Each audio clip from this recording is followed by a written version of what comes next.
नमस्कार. वनपर्व भाग 34. अर्जुनाभिगमन पर्व पुढे चालू. वैशंपायन पुढे सांगतात, ते भीमाचं बोलणं ऐकल्यावर तो उच्च दर्जाचा राजा युधिष्ठिर थोडा वेळ विचार करतो आणि नंतर काहीतरी ठरवून बोलायला लागतो. तो तिथे जमलेल्या पांडवांना सांगतो, तुम्ही दोघे जे आत्तापर्यंत बोललात ते निःसंशय पटण्यासारखं आहे. तुम्ही जी भाषा वापरलीत आणि माझ्या मनाला ज्या डागण्या दिल्यात त्याबद्दल मी तक्रारही करणार नाही. माझ्या चुकीमुळे तुम्हाला समृद्धी, सत्ता, श्रीमंती, उपभोग यापासून वंचित व्हावं लागलं हेही मी मान्य करतो. मी असंही मान्य करतो की त्या द्यूतात जिंकून त्यांची राजसत्ता केवळ फासे टाकून जिंकू शकीन असा मोह मला झाला होता. परंतु त्या शकुनीच्या फाशांचं ज्ञान माझ्यापेक्षा जास्त होतं आणि ते माहीत असूनही मी त्याच्याशी द्यूत खेळण्यास तयार झालो. अशा अनेक चुका मी त्या लोभापोटीच करत गेलो. त्यात तुम्हाला पणाला लावण्याची चूक मी केली हे सुद्धा मान्य करतो. मी तो द्यूत न खेळण्याचं जर सांगितलं असतं तर हे सगळं झालंच नसतं. पण मी सत्ता लोभात अडकलो होतो आणि त्यामुळे आपण सगळीच जणं असे वनवासात येऊन पडलेलो आहोत. मी माझ्या अहंकारामुळे त्या द्यूतात आणखीन गोष्टी पणाला लावत गेलो. त्यात माझा खोटा अहंकार, माझा खोटा आत्मविश्वास, जिद्द असं सगळे दोष काम करीत होते आणि त्यावेळी ते माझ्या संयमी मनाला का आणि कसं लक्षात आलं ते मला तरी समजत नाही आहे. स्वतःला मोठा संयमी व्रतस्थ समजणारा मी त्यावेळी का आणि कसा वाहवत गेलो ते मला समजतच नाही आहे. अशी कोणती गोष्ट त्यावेळी माझ्यावर आणि आपल्या सगळ्यांवर हवी झालेली होती तेही मला समजत नाही. त्या काकाची संपत्ती मिळवण्याच्या हव्यासात मी आपण मिळवलेली संपत्ती घालवून बसलेलो आहोत. कधी ते माझ्या लक्षातसुद्धा आलं नाही आहे. अशा कोणत्या गोष्टींच्या प्रभावात मी आणि आपण सगळेजण सापडलो होतो तेही मला समजत नाही आहे. एरवी विवेकाने आणि शांत राहून निर्णय घेणारा मी त्यावेळी अंगात आल्यासारखा का वागत होतो? लोभ आणि मोह माणसाला कसे फसवतात ते आत्ता माझ्या लक्षात येत आहे. एकदा त्या दोषांनी माणसाचा ताबा घेतला ना की तो इसम त्याचा विवेकच हरवून बसत असतो.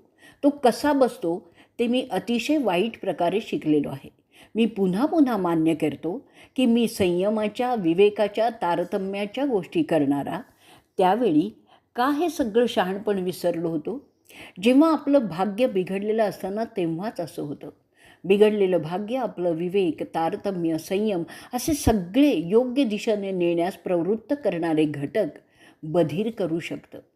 असं समजायचं का की आपलं शहाणपणसुद्धा भाग्याच्या सामर्थ्यापुढे कमी होतात?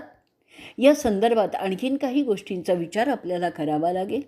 त्यात तुमच्या वागण्याचा मी उल्लेख करतो, परंतु ते माझं समर्थन करण्यासाठी नाही आहे, तर भाग्य कसं सगळ्यांना वळवतं ते शिकण्यासाठी सांगतो. त्यामुळे माझा दोष कमी झाला आहे असं मला यत्किंचितही सुचवायचं नाही आहे.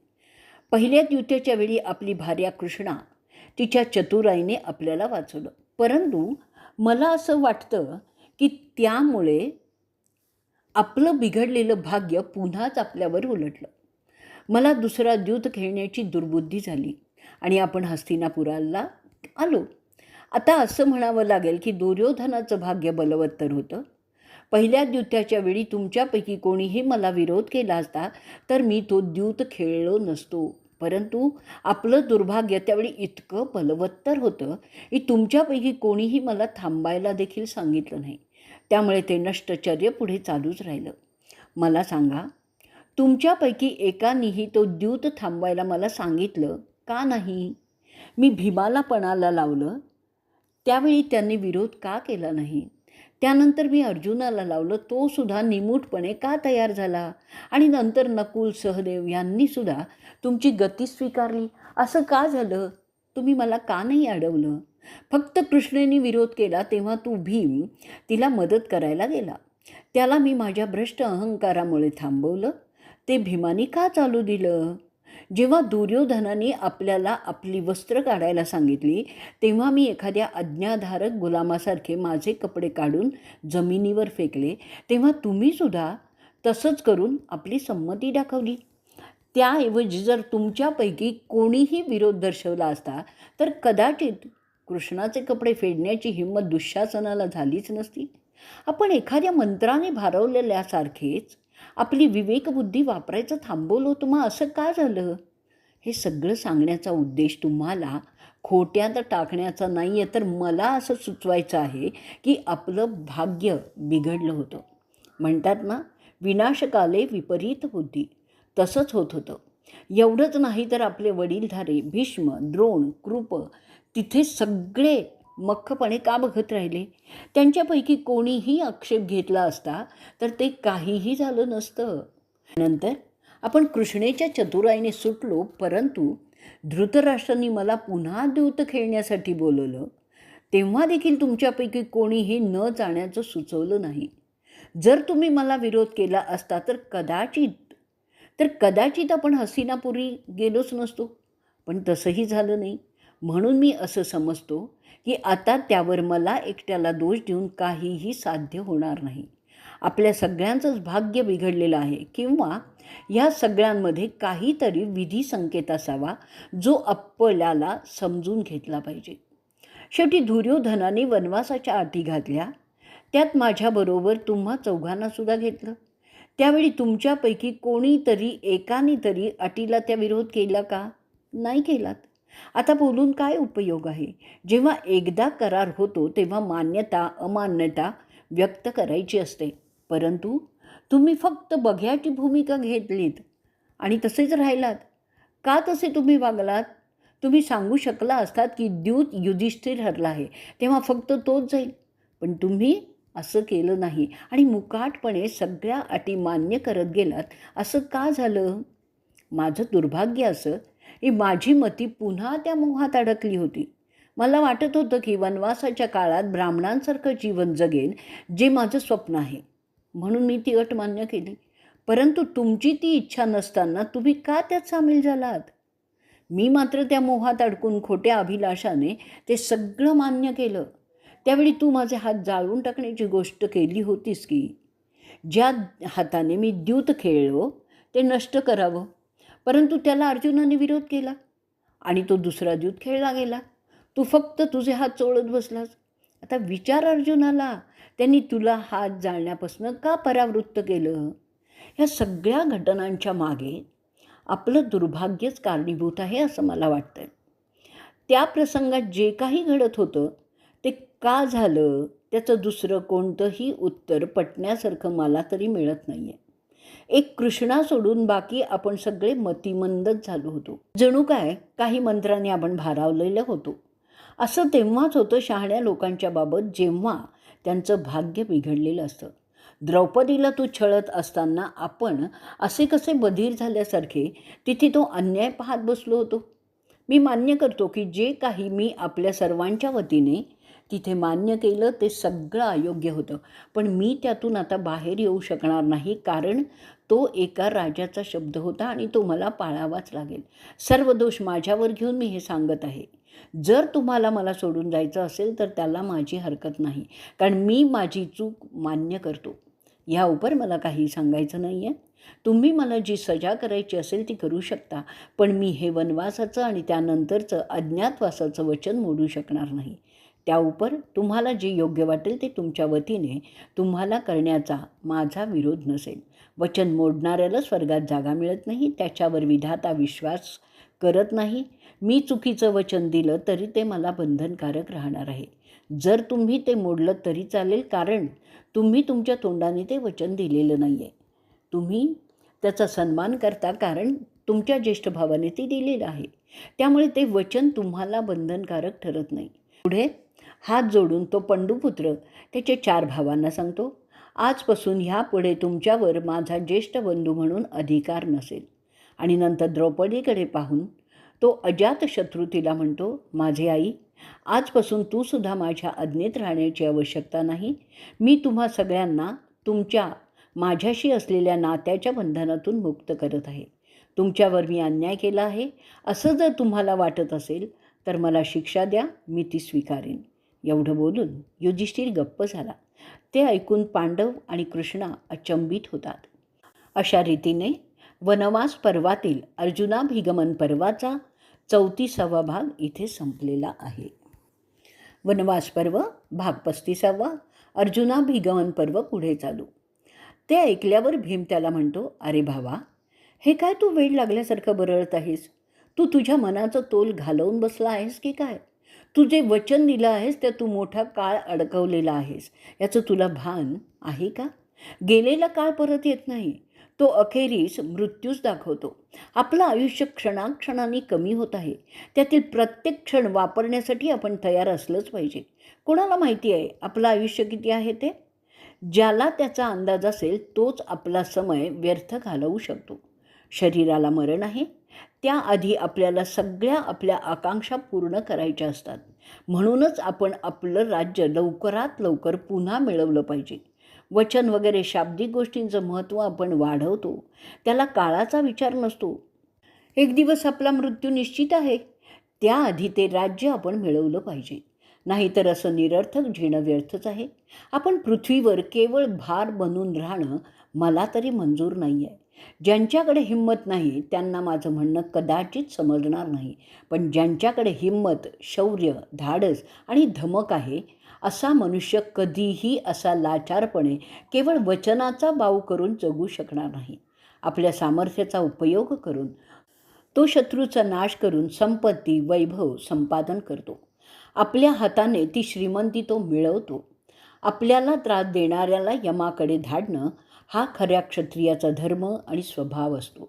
शत्रूला मारणार नरकात जात असेल, पण तो नरक त्याला स्वर्गासारखाच वाटतो, कारण त्याने त्याच्या पीडा देणाऱ्याला यमाकडे धाडल्याचा आनंद स्वर्गाचं सुख देत असतो. शेवटी स्वर्ग, नरक हे सगळे माणसाच्या मनाच्या विविध अवस्थांचे स्वरूप असतं. शत्रूला मारल्यानंतर त्याला चांगली झोप लागते, त्याला स्वर्ग असं मी समजतो.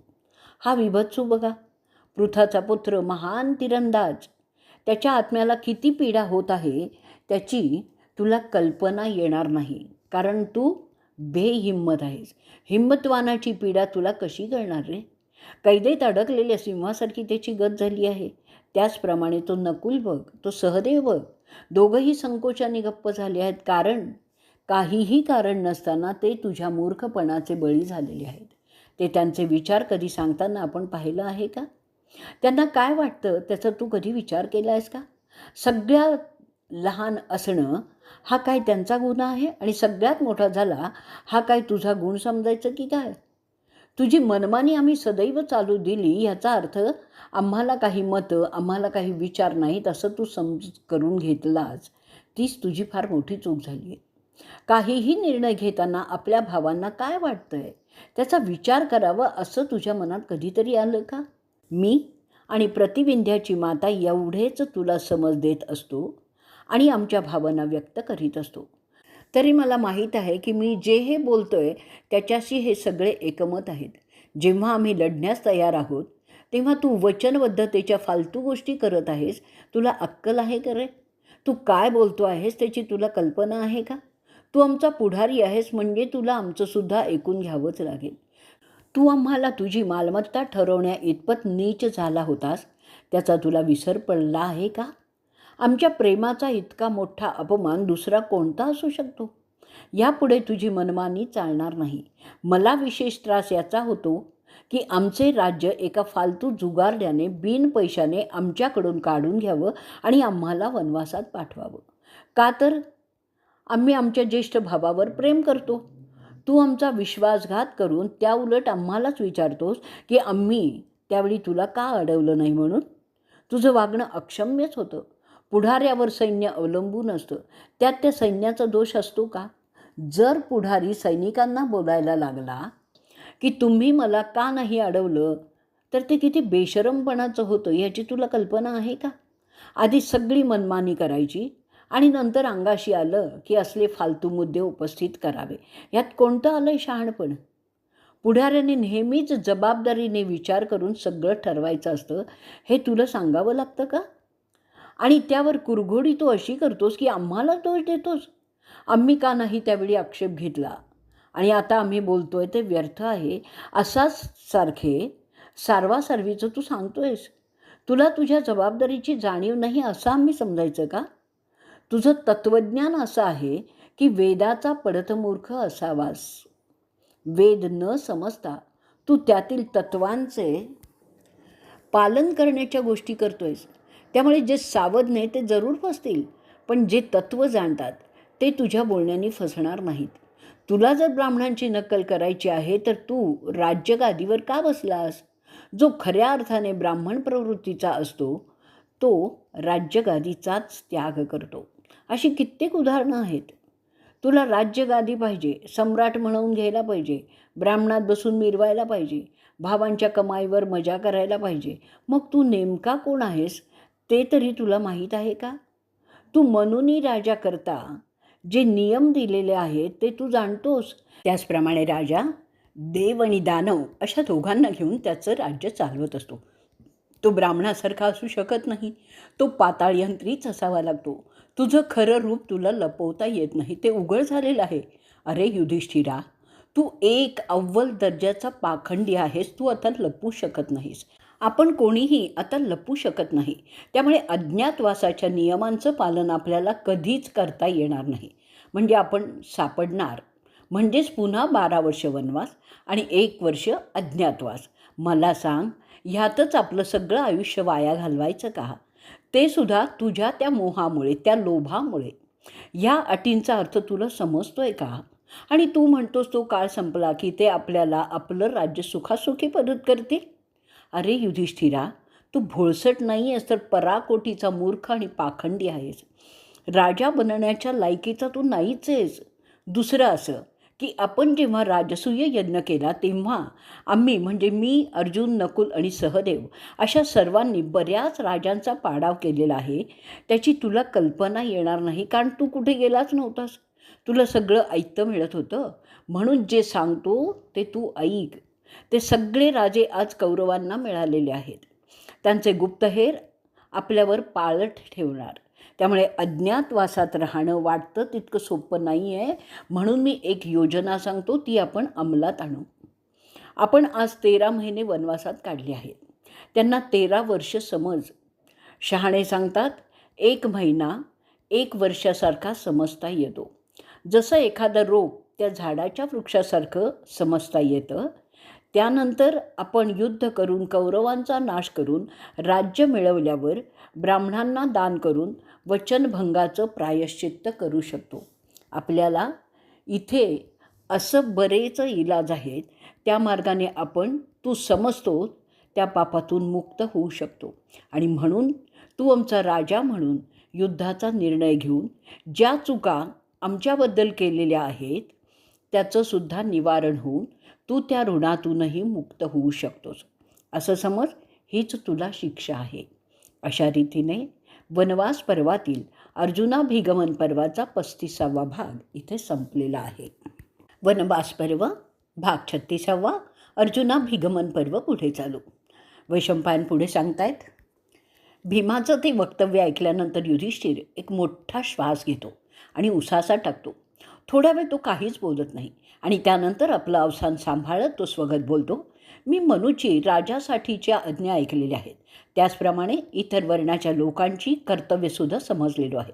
प्रत्येकाने त्या समजून त्याप्रमाणे आपापली कामं करायची असतात हेही मी ऐकलेलं आहे.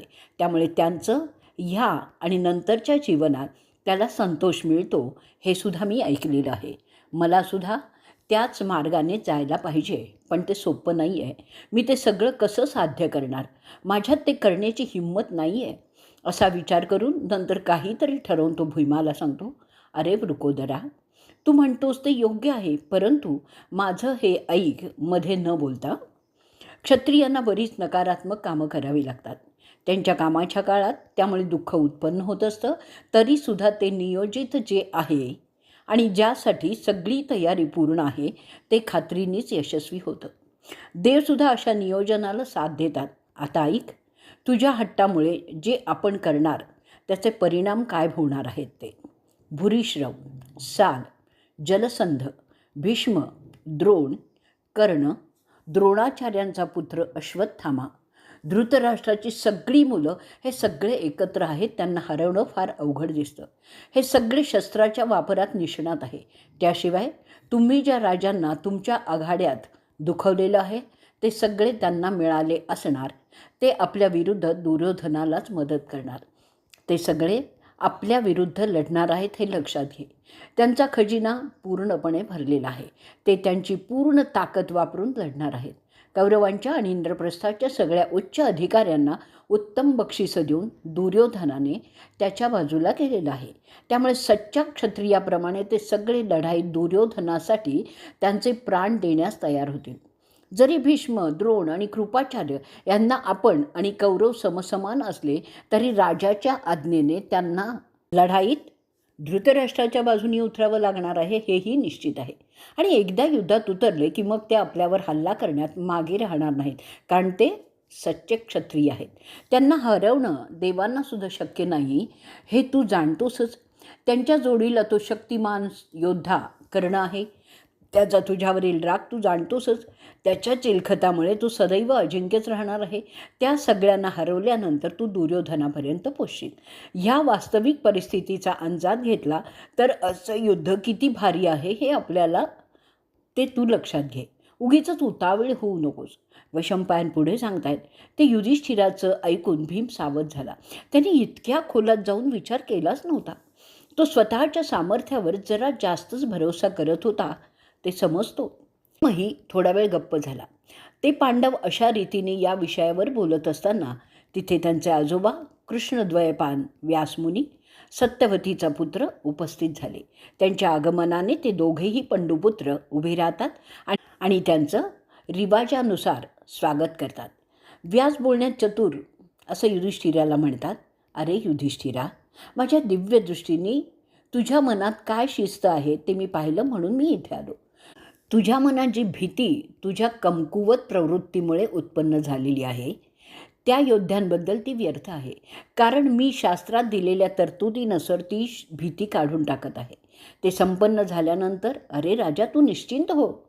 त्यानंतर तो पराशराचा मुलगा सर्वश्रेष्ठ वक्ता युधिष्ठिराला एका बाजूस घेऊन जातो. तिथे तो युधिष्ठिराला काही महत्त्वपूर्ण गोष्टी सांगायला लागतो. अरे पंडूच्या पुत्रा, तुझा उत्कर्षाचा काळ लवकरच सुरू होत आहे. तेव्हा तो धनंजय सगळ्या शत्रूंचा नाश लढाईत करील. मी उच्चारलेलं हे यशाचं गान स्वीकार, ज्याला प्रतिस्मृती असं नाव आहे. ते तू ऐकण्यास सक्षम आहेस असं मी मानतो. तुझ्याकडून ती अर्जुनाला ऐकायला मिळाली की तो त्याच्या सर्व इच्छा पूर्ण करू शकेल. त्याला महेंद्र, इंद्र, वरुण, कुबेर आणि यम यांच्याकडे जाण्यास सांग. तिथे त्याला ते विविध शस्त्र अस्त्र देतील. अर्जुनाच्या तपस्येमुळे आणि व्रतस्थतेमुळे तो त्या देवांना भेटण्यास लायक आहे. तो स्वतः एक प्राचीन ऋषी आहे. तो नारायणाचा मित्र आहे, जो एक प्राचीन काळातील म्हणजे आध्याच्या युगातील दैवत आहे. तो नेहमीच अजिंक्य आणि कधीही न हरणार आहे. त्यांनी ती विलक्षण अस्त्र आणि शस्त्र त्या देवतांच्याकडून प्राप्त केली की मग तुम्ही इथून दुसऱ्या वनात जा. अशा वनात जा जिथे तुम्ही अधिक सुखरूप राहू शकाल. एखाद्या प्रसन्न ठिकाणी राहणं आनंददायक असतो. तू पुष्कळ ब्राह्मण आणि संन्याशी सांभाळून राहत आहेस. ह्यामुळे ह्या वनातील हरणं सांबारं मारली गेल्यामुळे आता त्यांची संख्या कमी होईल. तसंच कंदमुळं फळं कमी होतील. त्यामुळे आणखीन भक्ष्य शोधण्यासाठी तुम्हाला एरवीसुद्धा दुसऱ्या वनात जावंच लागेल. वैशंपायन पुढे सांगतायत, असं बोलून तो महर्षी प्रतिस्मृती सांगण्यास तयार होतो. तिथे युधिष्ठिर स्वतःला स्वच्छ करून शुद्धीकरण विधी उरकतो. त्यानंतर व्यासमुनी त्याला तो गुप्त मंत्र शिकवतो. ते झाल्यानंतर व्यासमुनी परत त्यांच्या ठिकाणी जाण्यासाठी निघतात आणि अदृश्य होतात. तो पुण्यवान आणि बुद्धिमान असा पंडुपुत्र युधिष्ठिर तो मंत्र चांगल्या प्रकारे पाठ करतो. त्यासाठी तो त्याचं पठण करतच राहतो. व्यासांनी अशा रीतीने येऊन आधार दिल्यामुळे तो पांडव समाधानी दिसतो. ते सगळे द्वैतवन सोडून सरस्वती नदीच्या किनाऱ्यावर असलेल्या कम्यक वनात पुन्हा येतात, कारण तिथे भरपूर वन्य प्राणी शिकार करण्यासाठी असतात. त्यांच्याबरोबर अनेक ऋषी, ब्राह्मण, हाडवैद्यसुद्धा त्या वनात राहण्यासाठी येतात. त्या वनात ते योग्य जागा पाहून चांगलं निवासस्थान त्यांच्यासाठी आणि त्यांच्याबरोबर आलेल्या लोकांसाठी तयार करतात. तिथे ते काही काळ राहतात. तिथे ते त्यांची हत्यारं पाजळून तयार करतात आणि शस्त्रांचा सराव सुरू करतात. तिथे वेदांचा अभ्यास सुरू होतो. यज्ञ करू लागतात. पूर्वीची बेचैनी त्या कुंतीपुत्रातून नाहीशी झालेली दिसते. जणू काय त्यांना काही ठोस मार्ग सापडला असावा.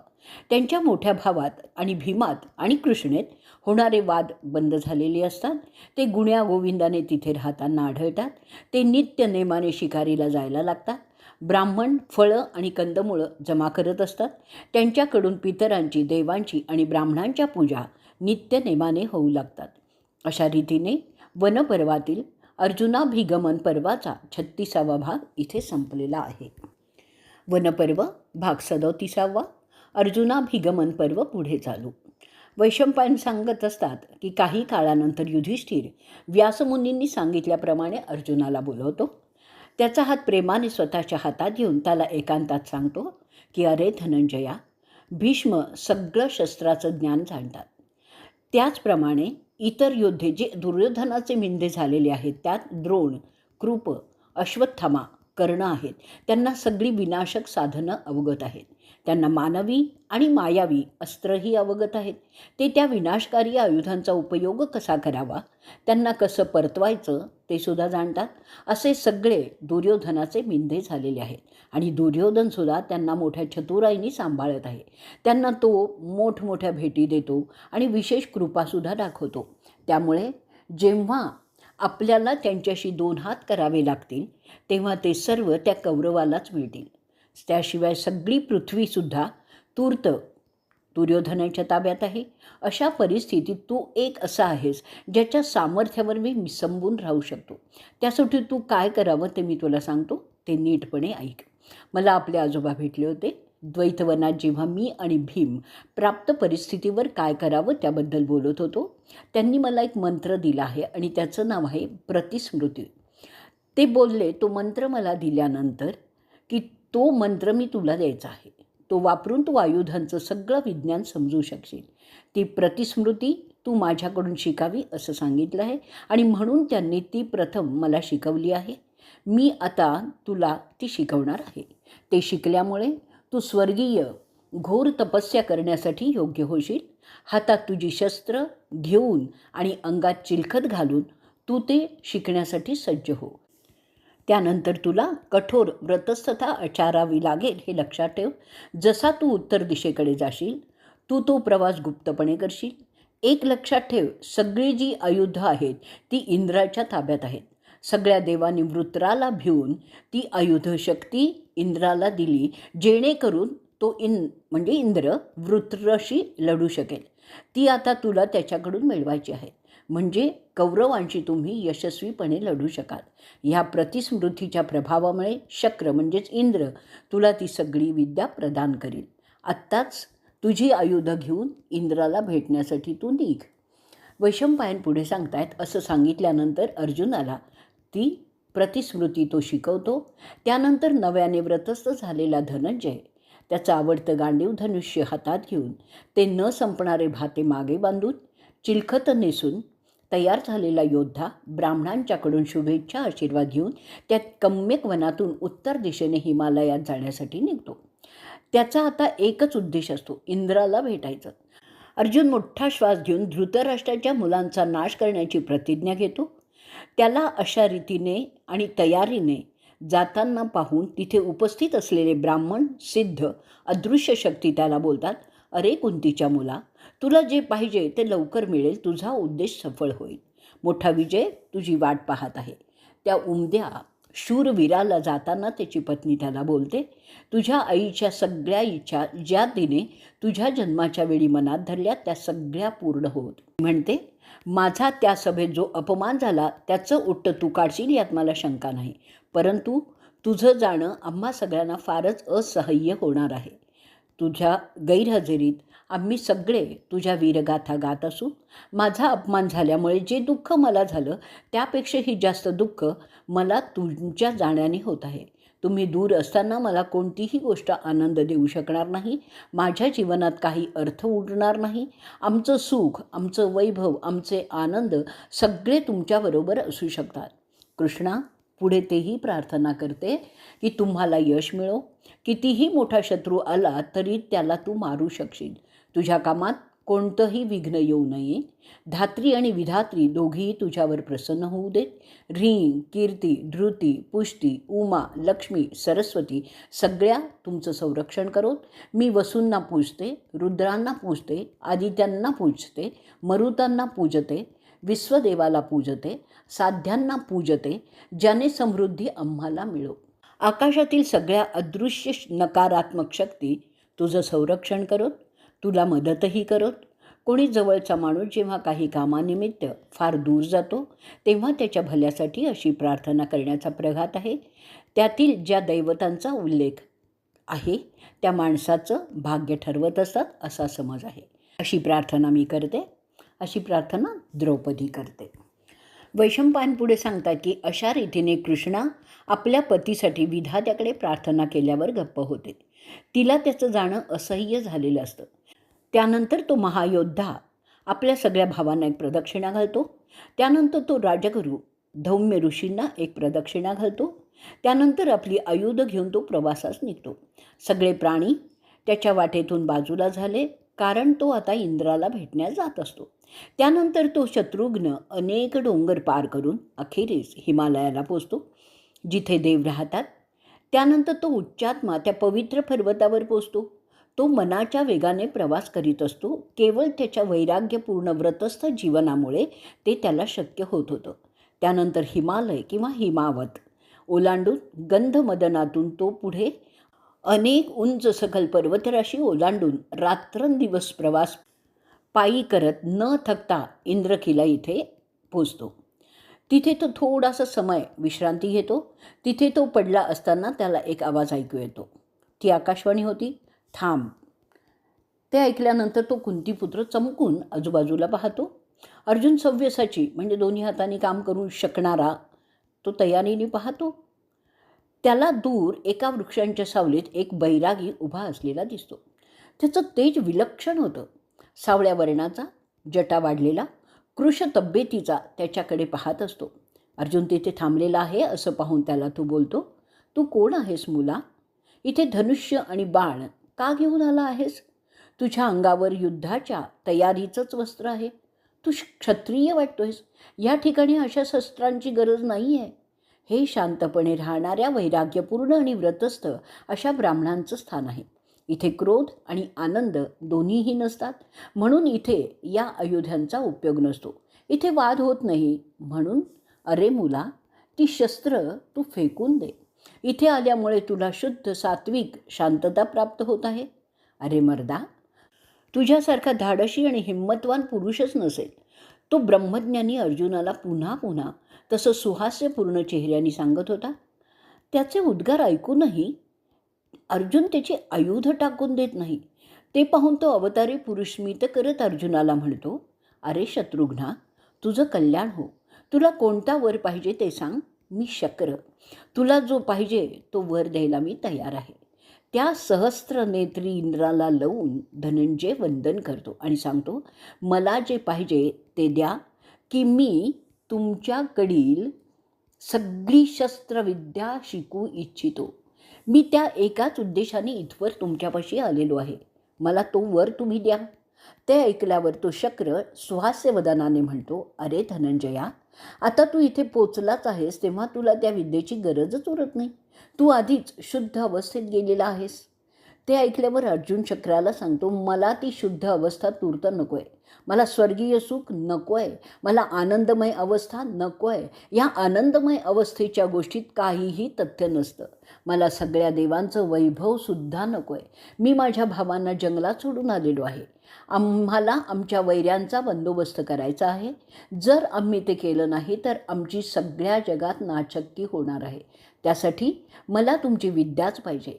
ते ऐकल्यावर वृत्राचा वध करणारा इंद्र अर्जुनाचं सांत्वन करतो, त्याला शांत करण्याचा प्रयत्न करतो आणि त्यानंतर तो शक्र त्याला उद्देशून म्हणतो, जेव्हा तू तो त्रिनेत्रधारी त्रिशूळधारी शिव पाहशील, जो ह्या जगाचा स्वामी आहे, तेव्हा मी तुला ती विद्या देऊ शकतो. त्यासाठी तुला प्रथम शिवाचं दर्शन घ्यावं लागेल आणि त्यानंतर तुझ्या सगळ्या कामना पूर्ण होतील. असं अर्जुनाला बोलून तो शक्र अंतर्धान पावतो. ते ऐकल्यानंतर तो कुंतीपुत्र तिथेच तपस्येला बसतो. अशा रीतीने वनपर्वातील अर्जुनाभिगमन पर्वाचा 37वा भाग इथे संपलेला आहे.